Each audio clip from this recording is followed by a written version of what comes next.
Yes, we can see this website is offline. Other Internet Archive services are temporarily offline. Please come to our event next week.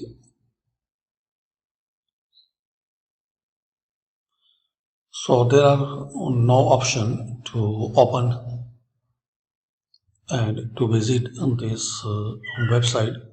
Just we need to wait till this new announce about this archive company.